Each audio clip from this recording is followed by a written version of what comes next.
नमस्कार, दिव्यांग जागरूकता मंच के इस चैनल में फिर से आप सभी का एक बार स्वागत करता हूं। मैं धीरज कुमार।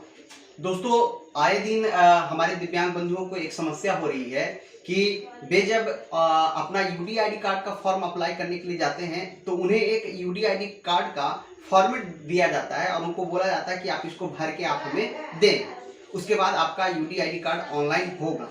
इसमें यूडीआईडी कार्ड बनाने के दरमियान आपको कौन कौन से दस्तावेज लगेंगे, ये मेरे बहुत सारे वीडियो में आ चुके हैं, लेकिन मैं फिर भी कुछ नए हमारे जो सब्सक्राइबर्स बढ़े हुए हैं, जो नए जुड़े हुए हैं हमारे मित्र दिव्यांग बंधु, उनके लिए मैं बता दूं कि यदि आप यूडीआईडी कार्ड बनवाना चाहते हैं तो उसके लिए आपको अपना दिव्यांग प्रमाण पत्र, अपना आधार कार्ड, अपना पासपोर्ट साइज फोटो और अपना हस्ताक्षर लेके जाना होगा। साथ ही इसमें और भी कुछ जरूरतें हैं, जैसे आपका ब्लड ग्रुप क्या है, आपके ईमेल आईडी चाहिए और साथ ही आपके स्पॉन्सर्स के नेम चाहिए, साथ ही आपके स्पॉन्सर के जो मोबाइल्स नंबर है वो लेके जाने चाहिए आपको। तो इन तमाम चीज़ों को आप जो है ऑनलाइन कराते समय ले जाएंगे। आज जो हम आपको बात करने वाले हैं कि आज यूडीआईडी कार्ड का जो ऑफलाइन है फॉर्म वो किस प्रकार से भराएगा। लेकिन उससे पहले मैं आपसे एक रिक्वेस्ट करना चाहूँगा कि आप हमारे चैनल से जुड़े हुए हैं तो आप हमारे वीडियो को लाइक करें, साथ ही हमारे वीडियो को शेयर करें, जिससे हमारे जितने भी दिव्यांग बंधु हैं जिनकी जहां तक हमारी वीडियो नहीं पहुंच पा रही है, आपके माध्यम से हमारा वीडियो पहुंचे और उन्हें भी इसकी जानकारी हो और उन्हें भी यूडीआईडी कार्ड बनाने में सहजता महसूस हो। साथ ही आपको बता दें कि 1 अप्रैल 2021 से भारत सरकार का जो आदेश है कि 1 अप्रैल 2021 के बाद से दिव्यांगजन यदि योजना का लाभ लेना चाहेंगे तो उनको जो है आपको यूडीआईडी कार्ड होना अनिवार्य है। इसलिए अब तो बहुत ही कंपलसरी हो गया है कि आपको यूडीआईडी कार्ड बनवा ही लेना चाहिए। तो आप जितना जल्द से जल्द हो सके अपना यूडीआईडी कार्ड का आवेदन ऑनलाइन कर ले या कहीं पे बुनियाद केंद्र में जाकर आप अपना आवेदन ऑफलाइन भर के अपने बुनियाद केंद्र में या अपने सीएस सेंटर पे ऑनलाइन करवा ले, बुनियाद केंद्र में ऑफलाइन फॉर्म डाल दे।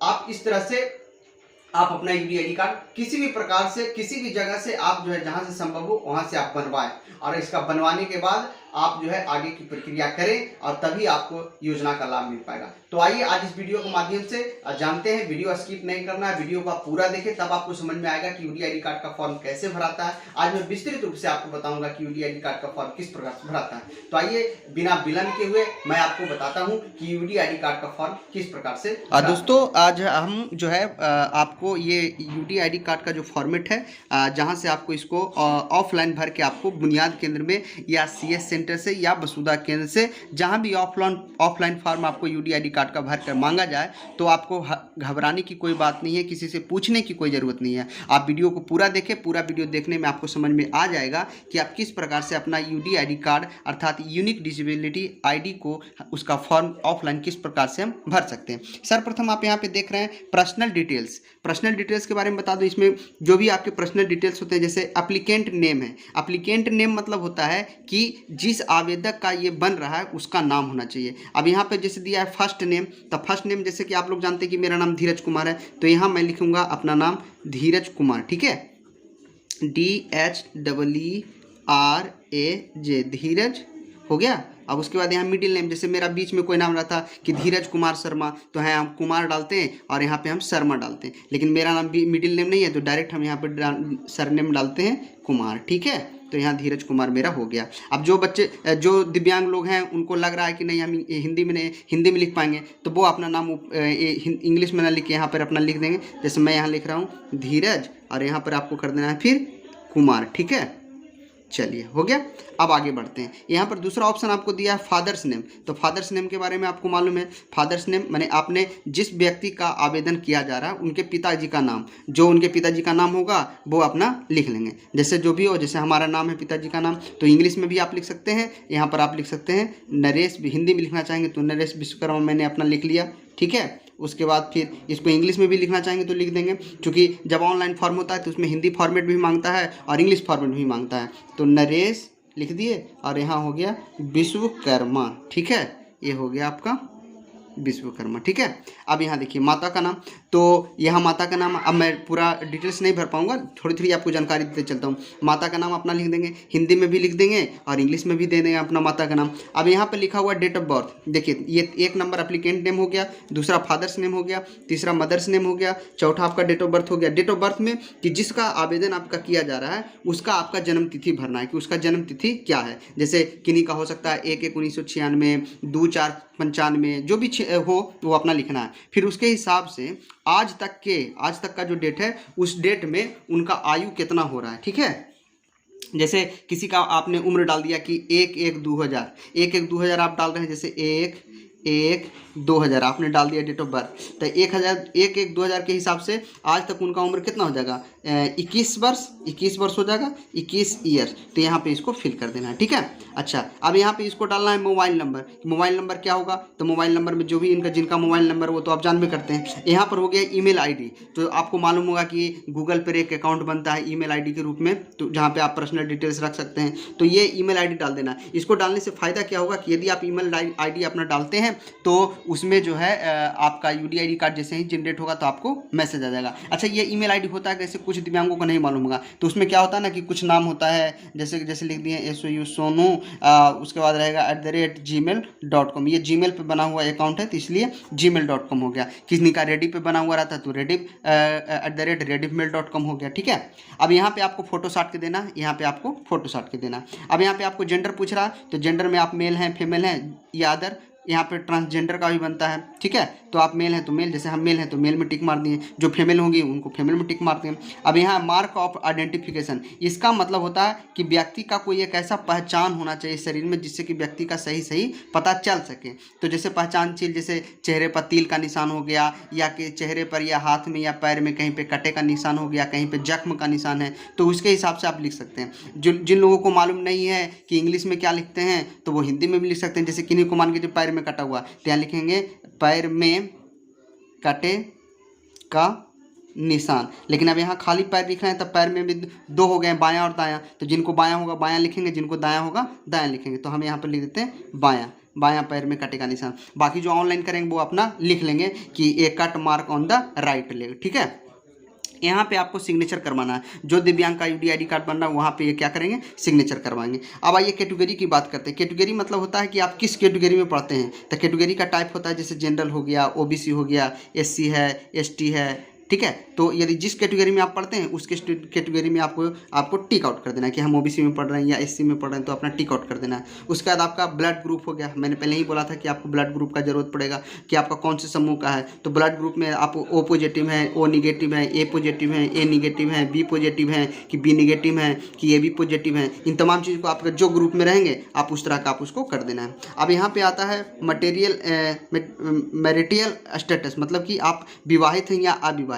यदि विवाहित हैं तो मैरिड में टिक मारेंगे, अविवाहित हैं तो अनमैरिड करेंगे। यदि आप कोई कोई ऐसी महिलाएं हैं जो कि विधवा हैं तो विधवा में टिक आउट करेंगे, ठीक है। तो उसी प्रकार से इसमें और भी कॉलम है, उसको आप भर लेंगे। अब यहाँ पे एक दिया है, if you are married give sponsor name. यदि आपकी शादी हो गई है ना तो आप अपने नॉमिनी का नाम देंगे, तो अपनी पत्नी का नाम यहाँ पे दे सकते हैं, ठीक है। दूसरा है नेम ऑफ द गार्जियन या केयर टेकर या अटेंडेड या रिलेटेड पर्सन, मतलब आपके जो गार्जियन हैं या जो आपका देख रेख करते हैं उनका नाम देंगे। तो यहाँ पर यदि आपके पिताजी देखते हैं तो पिताजी का नाम दे सकते हैं, यदि आपके कोई भाई देख रहे हैं या कोई सगे संबंधी आपको देखते हैं तो उनका नाम दे सकते हैं, ठीक है, उनका नाम दे देंगे। अच्छा, उनका जो है मोबाइल नंबर फिर देंगे, जो आपका केयर टेकर हैं उनका मोबाइल नंबर यहाँ पर आपको क्या करना है, फिल कर देना है, ठीक है। अब relation with person with disability, relation with person with disability, अब जो दिए हैं, जो केयर टेकर हों या फादर जो भी हो, जैसे केयर टेकर का नाम दिए तो वो क्या है, उनका दिव्यांग के साथ रिलेशन क्या है, वो उसके पिता हैं कि माता हैं, वाइफ हैं कि हस्बैंड हैं, अंकल हैं, आंटी हैं, सिस्टर हैं, अदर जो भी वो अपना दे देंगे।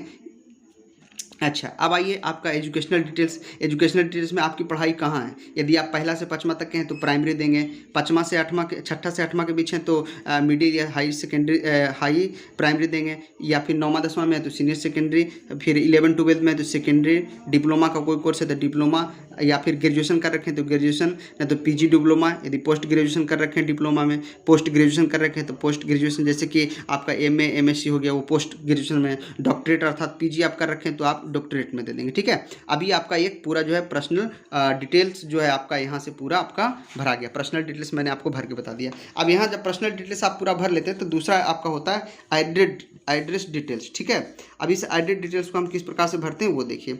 सबसे पहले आपको लिखा हुआ कॉरस्पॉन्डेंस एड्रेस। कॉरस्पॉन्डेंस एड्रेस में सबसे पहले आपको लिखना पड़ेगा विलेज, कि आपका विलेज कहाँ है। विलेज आपको यहाँ पे लिखना पड़ेगा। विलेज आपने लिख दिया। विलेज के बाद फिर जैसे ही विलेज पूरा होता है तो आप यहाँ पे फिर आप लिखेंगे पोस्ट। पोस्ट मतलब होता है कि आपका पोस्ट ऑफिस कहाँ है। ठीक है, उसके बाद फिर आप यहाँ पे लिख सकते हैं आपका पीएस माने पुलिस स्टेशन कहाँ है, जो भी आप लिख सकते हैं। साथ ही यहाँ पे आपको दिया है कॉलम पिन कोड का, माने आप जिस जगह पे रहते हैं उस एरिया का पिन कोड क्या है, आप कौन से डिस्ट्रिक्ट में रहते हैं, आप कौन से ब्लॉक में रहते हैं। यहाँ पे आ गया कि आप कौन से स्टेट से आते हैं, और यहाँ पे दिया हुआ सिटी सब डिवीजन है तहसील, तो आपको देना सब डिवीजन के बारे में कि आप कौन से सब डिवीजन में आते हैं, वो आपको यहाँ पे लिखना है। ठीक है, अब देखिए यहाँ पे लिखा हुआ डॉक्यूमेंट्स फॉर एड्रेस प्रूफ, तो यहाँ पे आप क्या चीज़ के लिए ये एड्रेस को वेरीफाई के लिए आप कौन सा आईडी प्रूफ दे रहे हैं। तो कौन सा आईडी प्रूफ देख रहे हैं, जैसे ड्राइविंग लाइसेंस पे है तो आप वो दे सकते हैं, यदि राशन कार्ड है तो वो भी दे सकते हैं, वोटर आईडी है तो वो भी दे सकते हैं, अदर कोई डोमिसाइल सर्टिफिकेट जैसे कि निवास प्रमाण पत्र है वो भी आप दे सकते हैं। ठीक है, तो ये यूडी आईडी कार्ड का जो पहला फॉर्मेट है वो आगे का ये वाला आपको हमने भर के बता दिया। अब इसके दूसरे पहलू पे चलते हैं, जो इसके दूसरे साइड में, जैसे ही इसको पलटते हैं तो इसका दूसरा फॉर्मेट है। तो यहाँ पे सर्वप्रथम आपको दिया हुआ परमानेंट एड्रेस। तो बहुत सारे लोग जो है जो उनका परमानेंट एड्रेस है वही आपका कॉरस्पॉन्डेंस एड्रेस भी है, दोनों एक ही है। तो जिनका एक ही है वो लिख देंगे सीधे डू, मतलब कि सेम चीज़ है, जो उनका कॉरस्पॉन्डेंट एड्रेस है वही उनका क्या है परमानेंट एड्रेस है, वो हो गया सेम। बट लेकिन किन्हीं का परमानेंट एड्रेस अलग है और अस्थायी पता अलग है, तो परमानेंट एड्रेस यहाँ पे डालेंगे कि परमानेंट एड्रेस उनका कहाँ है। तो दो टाइप आपका हो गया। अब यहाँ पे आते हैं डिसेबिलिटी डिटेल्स, मतलब कि आपका जो दिव्यांगता का जो विवरण है वो किस प्रकार से है। तो यहाँ पर सबसे पहले पूछा जा रहा है कि हैव डिसेबिलिटी सर्टिफिकेट, क्या आपके पास दिव्यांगता का प्रमाण पत्र है। तो यदि आपके पास दिव्यांगता का प्रमाण पत्र है तो आप इसमें टिक आउट करेंगे, और यदि नहीं है तो नो में टिक आउट कर देंगे। अब चलिए, अब कह रहा है कि जो दिव्यांगता का प्रमाण पत्र है उसका रजिस्ट्रेशन नंबर ऑफ सर्टिफिकेट क्या है, माने कि जो दिव्यांगता का प्रमाण पत्र है उसका सर्टिफिकेट का नंबर क्या है। तो जब आप सर्टिफिकेट देखिएगा ना तो वहाँ पे उसका आपको दिया हो रहता है कि उसमें सर्टिफिकेट नंबर क्या है। वो सर्टिफिकेट नंबर आपका 08 हो सकता है या समथिंग जो भी हो वो आप लिख सकते हैं, 132, 140, 010 कुछ भी हो सकता है, आप देख लेंगे अपनी सर्टिफिकेट। फिर यहाँ पे लिखा हुआ डेट ऑफ इशू, मतलब यह जो आपको दिव्यांगता का प्रमाण पत्र हुआ वो कौन से दिन, महीने और साल में आपका इशू हुआ है वो आपको लिखना है। फिर यहाँ पे लिख रहा है कि डिसेबिलिटी परसेंटेज की, मैंने आपका जो दिव्यांगता का प्रमाण पत्र है उसमें कितना परसेंटेज है, 40 है, 50 है, 60 है, 65 है, जो भी रहे वो आपको लिखना है। अगला है डिटेल्स ऑफ इशू अथॉरिटी, माने आपका जो सर्टिफिकेट है किससे है, चीफ मेडिकल ऑफिसर से है कि मेडिकल अथॉरिटी से है, मतलब कि मुख्य चिकित्सा पदाधिकारी से आपका प्रमाण पत्र बना हुआ है कि कोई मेडिकल अथॉरिटी, कोई भी जो मैंने मेडिकल अथॉरिटी है उससे बना हुआ है, वो आपको देना है। ठीक है, तो जैसे आपको सिविल सर्जन से बनेगा तो आप दे दीजिए चीफ, यदि कोई मेडिकल हॉस्पिटल से साधारण बनता है तो हो गया मेडिकल अथॉरिटी। अब डिसेबिलिटी टाइप है, अब डिसेबिलिटी टाइप में अपना देखना है सर्टिफिकेट पे कि कौन सा टाइप है। इसमें टोटल जो है 21 प्रकार के दिव्यांगता का टोटल प्रकार दिया हुआ है, यहाँ से आपको ये भी जानने के लिए मिलेगा। जैसे इसमें यदि आप आँख से हैं, आप आँख से पूरी तरह से अंधे हैं तो आपका चल जाएगा ब्लाइंडनेस में। यदि आपका आँख में थोड़ा बहुत लो विजन का प्रॉब्लम है, मैंने कम दिखाई वाला विकलांगता है, तो आप लो विजन में देंगे। उसके बाद लेप्रोसी कर्ड है, ठीक है, ये भी एक दिव्यांगता का प्रकार है, लेप्रोसी कर्ड, ठीक है, जिसमें बच्चों के मतलब मुंह से मतलब लार वगैरह चूते रहते हैं, वो हो गया लेप्रोसी कर्ड में। फिर सेब्रल पार्सी, जिसमें किसी व्यक्ति का जो एक हाथ जो है वह पूरी तरह से या एक पैर या एक तरफ का कोई अंग काम नहीं करता तो सेब्रल पार्सी में चला जाएगा। और अगला है स्पेसिफिक लर्निंग डिसेबिलिटी, मतलब जिसको पढ़ने लिखने में दिक्कत होता है उसको स्पेसिफिक लर्निंग डिसेबिलिटी। फिर हो गया multiple disability including deaf and blindness, माने ऐसा दिव्यांगता कि वह ब्लाइंड भी है, गूंगा बहरा भी है, या फिर वह लोकोमोटर डिसेबिलिटी भी हो सकता है, मतलब कि चलनशील दिव्यांग भी हो सकता है। उसके बाद है मस्कुलर डिस्ट्रॉफी, मतलब जिसके मसल्स में दिव्यांगता है, मसल उसका जो है ऐंठ गया है या फिर उसमें मसल काम नहीं कर रहा है। उसके बाद है पार्किंसंस डिजीज, ये भी एक प्रकार की दिव्यांगता है। फिर है सिंकल सेल डिजीज, फिर है ड्राफिज्म, स्पीच एंड लैंग्वेज डिजीज, जिसको बोलने और क्या होता है स्पीच बोलने में ये दिक्कत होता है, वो उस प्रकार का। हियरिंग इम्प्रूवमेंट, मतलब जो गूंगे बहरे हैं उनका हो गया। इंटेलेक्चुअल डिसेबिलिटी, जो कि मतलब एमआर बच्चा जो है मतलब थोड़ा बौद्धिक दिव्यांगता जिसको है। एसिड अटैक विक्टिम, जिसको मतलब कि एसिड जिस पर फेंक दिया गया वो जल गया है, उसके चेहरे खींच लिए गए हैं या हाथ उथ खींच लिया है, तो वो भी इसी में आता है। फिर मेंटल इलनेस हो गया, मानसिक मंदता। उसके बाद ऑटिज्म स्पेक्ट्रम डिसऑर्डर, ये भी एक प्रकार का जो है बीमारी है, जो कि विश्व स्तर पे इसकी संख्या भी अब लगातार बढ़ रही है। उसके बाद हीमोफीलिया है, जिसमें कि व्यक्ति के शरीर में ब्लड की कमी, नहीं हीमोफीलिया ही दूसरा हो गया। थैलेसीमा में जो कि ब्लड की कमी हो जाती है। उसके बाद लोकोमोटर डिसेबिलिटी हो गया, जिसमें पैर से, हाथ से, जो भी हो, मतलब बाह्य अंग से जो मतलब टूट गया, फूट गया या पोलियो मार दिया, तो सब लोकोमोटर डिसेबिलिटी में आ जाएंगे। मल्टीपल हो गया। उसके बाद है कॉर्नेटिक न्यूरोलॉजिकल कंडीशनल, वो जो माइंडली कुछ प्रॉब्लम होता है उसको उसमें डालते हैं, न्यूरोलॉजिकल में हो गया। अब है डिसेबिलिटी बाय बर्थ, माने आप जन्म से इस प्रकार के दिव्यांगता से ग्रसित हैं कि बाद में हुए हैं। यदि जन्म से हैं तो कब से हुआ जो देना पड़ेगा, और पेंशन कार्ड का यहाँ पे नंबर आपको देना पड़ेगा यदि पेंशन आप यूज कर रहे हैं तो। डिसेबिलिटी स्कीम आपकी, इसको आप कौन से स्कीम में आप आते हैं वो आपको देना पड़ेगा, ठीक है। उसके बाद हॉस्पिटल ट्रीट डिसेबिलिटी, क्या हॉस्पिटल में आपकी डिसेबिलिटी का इलाज कराया गया, तो कराया गया तो इस दीजिएगा, नहीं कराया गया तो नो दे दीजिएगा। फिर डिसेबिलिटी एरिया है कि कौन, जब डिसेबिलिटी दिव्यांग है तो उसमें कौन सा अंग इफेक्टेड है, जैसे चेस्ट है, ईयर्स है, हेड है, लेफ्ट आई हो गया, लेफ्ट हैंड हो गया, लेफ्ट लेग हो गया, माउथ हो गया, नोज, समथिंग समथिंग सब इसमें दिया हुआ है।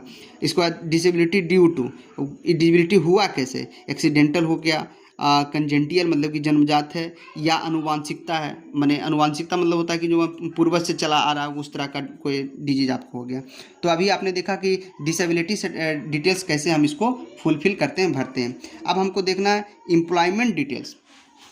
एम्प्लॉयमेंट डिटेल्स में हमको भरना है कि सबसे पहला ऑप्शन इसमें पूछा जा रहा है कि आप जो है एम्प्लॉयड हैं या नहीं। यदि आप किसी चीज़ में कार्यरत हैं तो देंगे यस, है नहीं कार्यरत है तो नो। यदि नो है तो फिर आपका खत्म हो जाएगा कि कब से आप ये हैं, कब से आप काम कर रहे हैं। यदि हैं तो आपको देना पड़ेगा कि कब से काम कर रहे हैं, वो देना पड़ेगा। फिर ऑक्यूपेशन, आपका पेशा क्या है, गवर्नमेंट जॉब में है, आप प्रोफेशनल टेक्निकल में है, एग्रीकल्चर में है, सर्विस शॉप में है, क्लर्क हैं, क्राफ्ट एंड ट्रेड्स वर्कर हैं, डेली बैग्स वर्कर हैं, प्लांट फैक्ट्री में हैं, अदर ओकेजन, वो सब जो है दिया हुआ।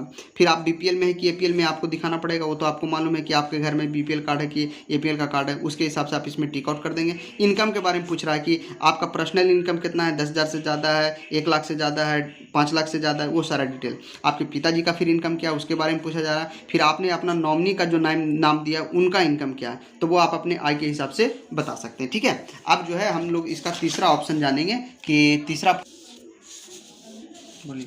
अब जो है हम लोग आइडेंटिटी डिटेल्स में चलेंगे कि आप क्या पहचानता है। इसमें अटैच आइडेंटिटी प्रूफ, तो इसमें अपना आइडेंटिटी का कुछ प्रूफ दीजिएगा ना, कि जो आपने नाम भरा। तो इसके लिए ऑप्शन दिया है ड्राइविंग लाइसेंस का, पैन कार्ड का, राशन कार्ड का, वोटर आईडी कार्ड का, आधार कार्ड का। तो जनरली आधार कार्ड सबके पास हो सकता है, वोटर आईडी कार्ड भी सबके पास हो सकता है, राशन कार्ड भी सबके पास हो सकता है, पैन कार्ड भी सबके पास हो सकता है, ड्राइविंग लाइसेंस भी। तो जो आपको दीजिएगा ना वो आपको अपलोड करना पड़ेगा। तो जैसे हम लोग दिए हैं आधार कार्ड, तो आधार कार्ड का डिटेल्स देंगे और इसका आधार कार्ड का वो स्कैन करके उसमें अपलोड होगा। आइडेंटिटी प्रूफ नंबर, जैसे आप आधार कार्ड दे रहे हैं तो आधार नंबर आपको यहाँ पे लिखना पड़ेगा। फिर आधार कार्ड नंबर यहाँ पे हो गया।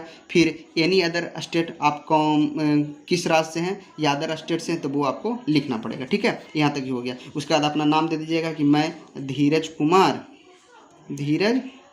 Kumar the applicant to do hereby declare that was state एवं in true the best of my own information and verify, मैंने मेरे द्वारा दी गई सभी जानकारी सत्य है, ठीक है। अब यहाँ पे डेट दे दीजिएगा कि कब का ये भराया हुआ है। तो आज जैसे आज का डेट कितना हो गया, 8/4/2021, या जब आप भरिएगा जब का डेट दे दीजिएगा 8/4/2021। अब यहाँ पर फिर आप अपना थंब नहीं तो सिग्नेचर अपना दे दीजिएगा, और इस प्रकार से आपका पूरा फॉर्म आपका भरा जाएगा।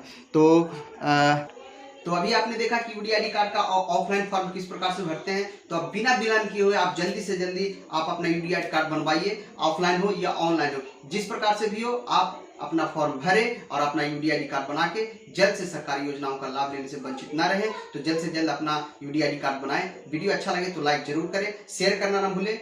धन्यवाद।